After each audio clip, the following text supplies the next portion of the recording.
There were not many moments in the 2020 presidential campaign when Joe Biden appeared in public and answered questions on the fly without any notes to guide him.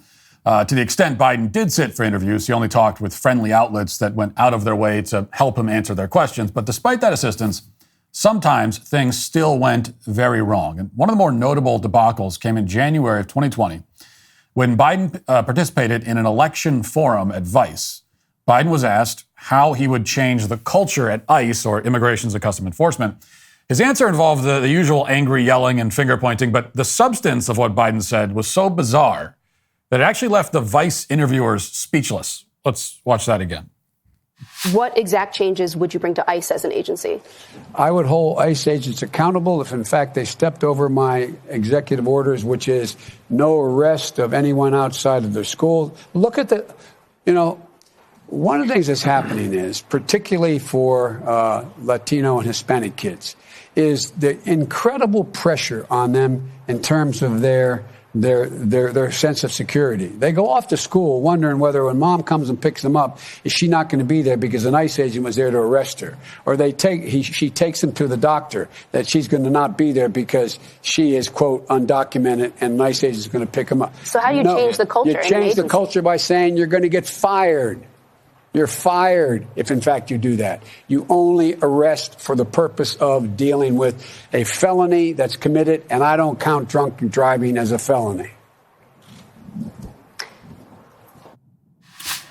Now, even for Vice, that was a little much. Biden pledged to fire any ICE officer who arrested an illegal immigrant for committing a federal misdemeanor, even though that is in the job description of ICE officers. Enforcing the law is what they are supposed to be doing, and Biden just publicly threatened to terminate anyone who did the job that they signed up to do. And Joe Biden declared that drunk driving is a misdemeanor, even though in many cases it's actually a felony. So it's an insane series of statements for any presidential candidate to make, but it was especially odd coming from Biden, who claimed for many years that his wife and daughter were killed by a drunk driver, even though in typical Biden fashion, the story was a lie. But completely unprompted, in any event, Biden gave the green lights for illegal aliens to drink and drive in the United States without any fear of deportation or even arrest. So he affirmed the right of non-citizens to drive drunk in the United States. Now, if you wanted to terrorize as many American citizens as possible and ensure that thousands more people die in drunk driving accidents every year, this is exactly the kind of policy you would adopt. You would provide incentives for degenerate criminals living in this country to commit even more crimes by removing any fear in their minds that they might get deported if they disobey. 4 years ago, it was easy to try and dismiss Biden's remarks as a gaffe or a misstatement. At the time, that's exactly what many on the left did, but it was not a misstatement at all. It was instead a de facto part of the Democratic Party platform that, indeed, illegal aliens should be able to drive drunk as much as they want without having to worry about the consequences. That is the platform that Biden ran on. Let the illegals get drunk and kill your family in fiery car wrecks on the highway. That was basically the campaign motto. And it's what most of his party's delegation in Congress believes in. And that is why yesterday, 150 Democrats in the House of Representatives voted no on a bill that would allow for the automatic deportation of illegal immigrants who drink and drive, whether it's a felony or a misdemeanor. The bill also would make it harder for non-citizens convicted of DUI to enter this country in the first place. Again, the overwhelming majority of Democrats tried to block this bill. So they have no problem with foreign nationals entering into this country and then committing a dangerous crime, one that could easily get American citizens killed. Now, fortunately, the bill passed by a 274 to 150 vote margin, with 59 Democrats joining the Republicans, but it was far closer than it should have been. And there should have obviously not been a single person voting against it. Of course, the only real issue with the bill, if there is an issue with it, is that we should automatically deport all illegals anyway, sober or not. But since that's not happening, this seems like a logical place to start, especially with all of the many cases of illegals killing Americans by driving drunk. It happens all the time. That includes the case of Jose Menjivar, who just killed 2 American citizens after racking up more than a decade's worth of probation violations and DUIs. And that record didn't stop Jose from getting in his Toyota Tundra while drunk and doing it all over again last month. And here's how that turned out. Watch.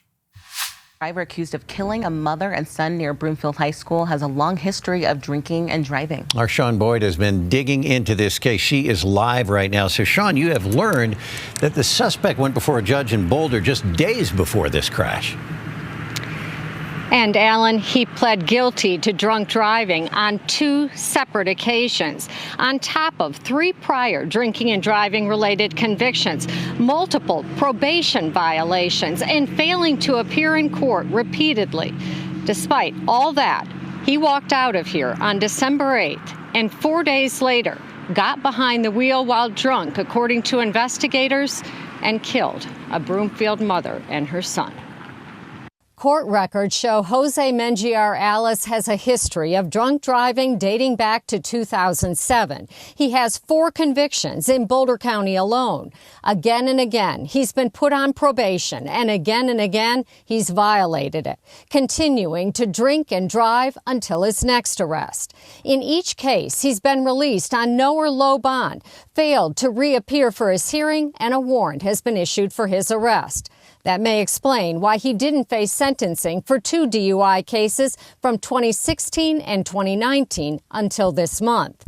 He was allowed to plead both down to lesser charges of driving while ability impaired, despite having 3 prior drinking and driving related convictions.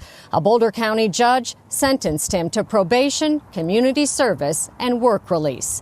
He left the courthouse, and 4 days later, investigators say he got drunk, got behind the wheel, and drove his truck into a car outside of Broomfield High School, killing Melissa Powell and her 16-year-old son. What's not mentioned in that report, because local news stations don't like to talk about illegal immigration, is that this man has a record of 4 deportations. He was kicked out of this country in June 2009, June 2013, November 2014, and January 2015. But the border is completely open, so he just kept coming back. And after a while, the federal government just stopped deporting him, even though they had ample opportunity to do so. He was arrested multiple times in this country after his last deportation, in particular for DUIs on December 7th, 2016 and May 7th, 2019. None of that mattered to the DOJ or to the left-wing judges in Colorado, so here we are. Prosecutors wanted to send him to prison for a year, but the judge, whose name is Zach Malkinson, again released him. And now, as a direct result of that decision and all the decisions before it, 2 people are dead as a result. And here's the kicker. All he has to do is come up with $10,000 out of his $100,000 bond, and he can get out. And he can get drunk and kill some more American citizens. This is the kind of degeneracy that Democrats want in this country. They just voted to make it harder to deport illegal aliens just like this killer. And there are a lot of killers like him. In 2021, there was the case of Ernesto Lopez Morales, a Guatemalan who was illegally living in Florida. Ernesto was driving a Suburban with no lights on when he plowed into another vehicle, pushing it 600 feet off the road and killing a 5-year-old girl inside. And then he fled the scene. Now, what happened to Ernesto? He was charged with manslaughter, given a $22,500 bond, which he could post within just a couple $1,000s. He was not immediately removed from this country or even forced to stay behind bars after killing a 5-year-old. Then there was the case of the illegal alien who killed NFL linebacker Edwin Jackson and also his rideshare driver around 4 a.m. on a Sunday morning. Jackson became sick, so the driver pulled over to the shoulder of the interstate in Indianapolis. Both men got out of the car, and that's when another intoxicated Guatemalan national named Manuel Arrego Zavala drove his Ford F-150 into the emergency lane and killed Jackson and his driver. Now, this incident never should have happened because Manuel shouldn't have been in the United States in the first place. Manuel had a previous DUI conviction and 2 deportations, one in 2007, another in 2009. In other words, he's exactly the kind of person that those 150 Democrats want to keep in this country. There are many more examples along these lines. There's the case of Alefio Augustin, who had 2 convictions for driving under the influence, one in September 2019, another in January 2020. He got deported because of the latter arrest, but of course had no problem getting back into the country, where on one Sunday night late last year, he got drunk and nearly killed a man with his Chevy Malibu. Then there's the reported illegal alien Juan Felix Avendano, who according to Wisconsin Now, was driving 106 miles per hour in a 40 mile per hour zone when he slammed into the back of a vehicle carrying Jan and George Schimming, 76 and 78 years old, and their son, Craig Shimming, 52, while the family was on the way to church. And Shimming later died. Just weeks earlier, also in Wisconsin, an illegal alien named Ernest Regalado killed a 20-year-old nurse in a DUI wreck. And we could go on all day through the list of illegal aliens who have killed American citizens and their prior rap sheets. Suffice it to say, the fact that we're not enforcing immigration law, even against DUI offenders, is clearly getting people killed. These are incidents that should fill us with absolute rage and disgust. Now, of course, it's an outrage and a tragedy anytime somebody is killed by a drunk driver, but the idea that we're allowing the dregs of humanity from other countries to come here illegally and kill good, productive, law-abiding citizens of our community, it's just unconscionable. If your house is feeling chilly right now, you may need to consider window replacements. I get it. For most homeowners, window replacement isn't something they've ever done before, and it may seem like a bit of a daunting task. Luckily, there's a company that will do the work for you. Renewal by Andersen is your one-stop shop for window design, manufacture, and installation. Windows play a crucial role in regulating indoor temperatures. If you notice a spike in your heating or cooling bills, it may be due to inefficient windows. Don't put it off any longer. Renewal by Andersen offers limited, fully transferable, and best-in-the-nation warranty coverage. Right now, Renewal by Andersen is offering a free in-home consultation on quality, energy-efficient, affordable windows or patio doors with special financing options as well. Text Walsh to 200-300 for a free consultation to save $375 off every window and $775 off every door. These savings won't last long, so be sure to check it out by texting Walsh to 200-300. That's Walsh to 200-300. Texting privacy policy, terms and conditions posted at textplan.us. Texting enrolls for recurring automated text marketing messages. Message data rates may apply. Reply STOP to opt out. Go to windowappointmentnow.com for full offer details. So what then is the argument against this bill? What's the argument against deporting illegal aliens who have been convicted of DUIs? Here's Representative Pramila Jayapal to try to explain what that argument is. Let's listen. Once again, the majority is wasting our time by putting forward a piece of legislation that has zero chance of becoming law and that is extraordinarily broad. No one condones driving under the influence. We should do everything we can to prevent people from getting behind the wheel while intoxicated. But this bill, designed to scapegoat and denigrate immigrants, will not solve the serious problem of DUIs. Public safety threats, including those who have been convicted of serious DUI offenses, are already inadmissible and removable under the Immigration and Nationality Act, and this bill would not change or enhance that. Under the INA, a conviction of a crime involving moral turpitude, where the punishment can be for a year or longer, makes an individual deportable. Courts have ruled over and over again that serious DUI offenses that put others at risk are CIMTs and make the perpetrators deportable. But this bill isn't about serious offenses, Mr. Speaker. Far from it.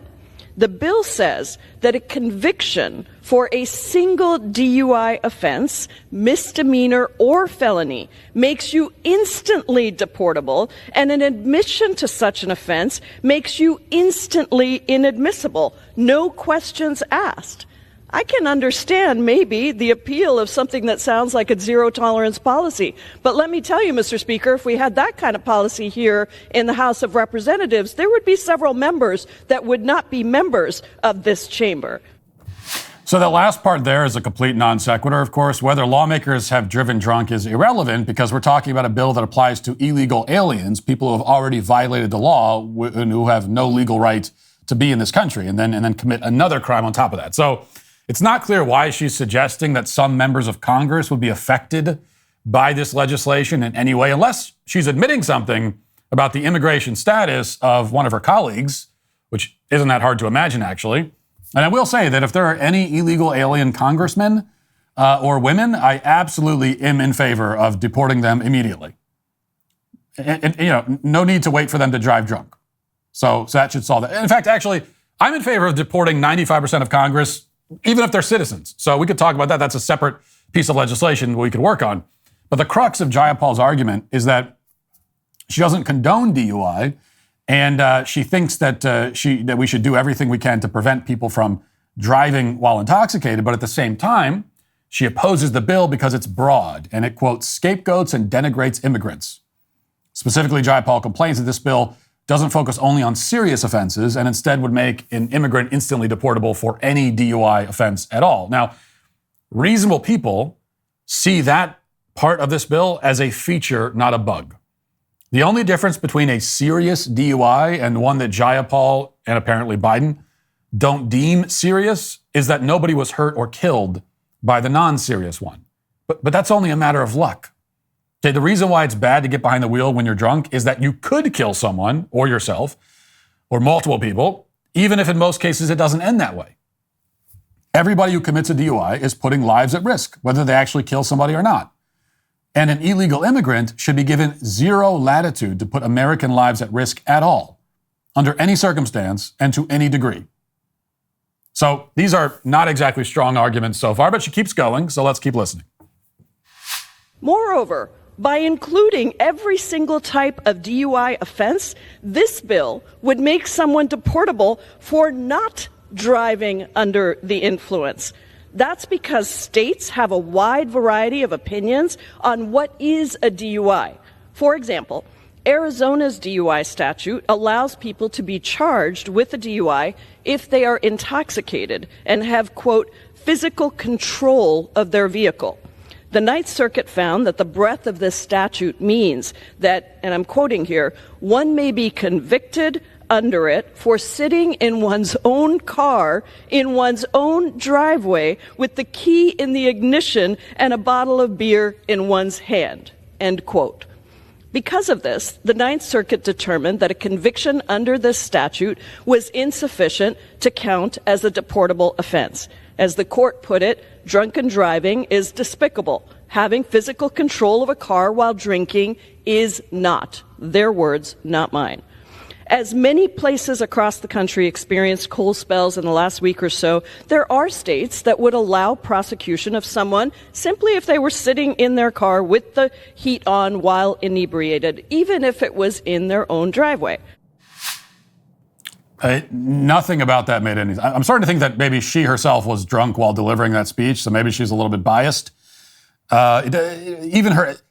She emphasizes the law. She says, you would go to jail for sitting in your own car. Well, like as opposed to sitting in someone. Yes, if you're sitting in your own car and you're drunk, then that's a DUI.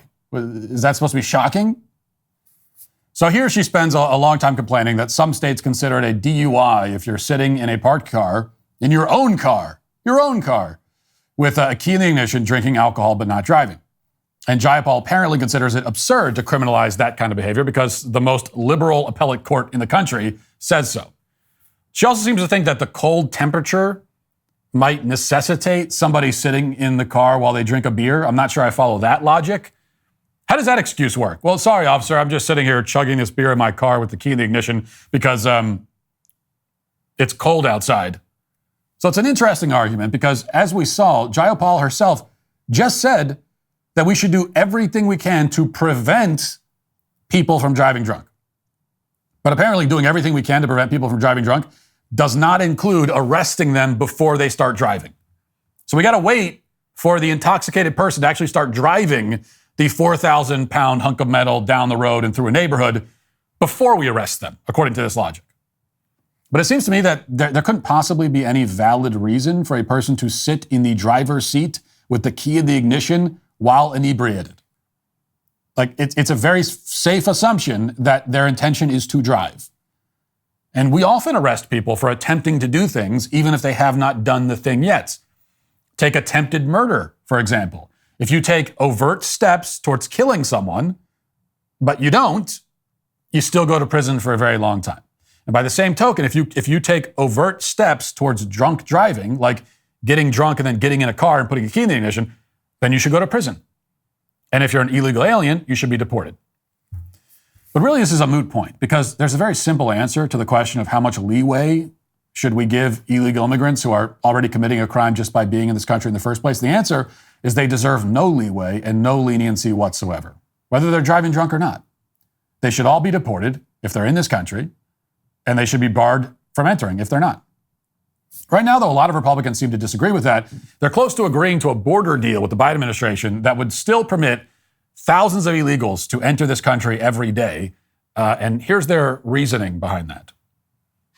The height of stupidity is having a strong opinion on something you know nothing about. I'm extremely disappointed in the very strange maneuvering by many on the right to torpedo a potential border reform bill. If we have a bill that, on net, significantly decreases illegal immigration, and we sabotage that, that is inconsistent with what we told our voters we would do. People will make up whatever reasons they want to.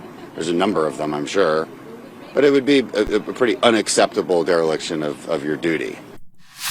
Now, this compromise position will still allow 5,000 illegal immigrants to enter this country every day. That's nearly 2 million illegals every single year. That's not a compromise. It will just encourage more illegal immigrants to come here in the hopes that they'll be allowed in. It's not going to reduce illegal migration whatsoever. But even if it did, a reduction isn't enough, is not enough. A simple reduction. We now have illegal aliens who are so emboldened that they're attacking police officers and then immediately getting out of jail while flipping the bird to the camera. It just happened in New York the other day, as you might have seen. Anyone telling you to try to compromise on this doesn't want you to realize that we've been trying to compromise for several decades now. And with every American citizen who's killed by an illegal migrant or beaten in Times Square, it becomes abundantly clear that the time for compromise is long over. Thanks for checking out this video. If you'd like to listen to my full podcast on the go, you can check out The Matt Walsh Show on Apple Podcasts, Spotify, or wherever you get your podcasts.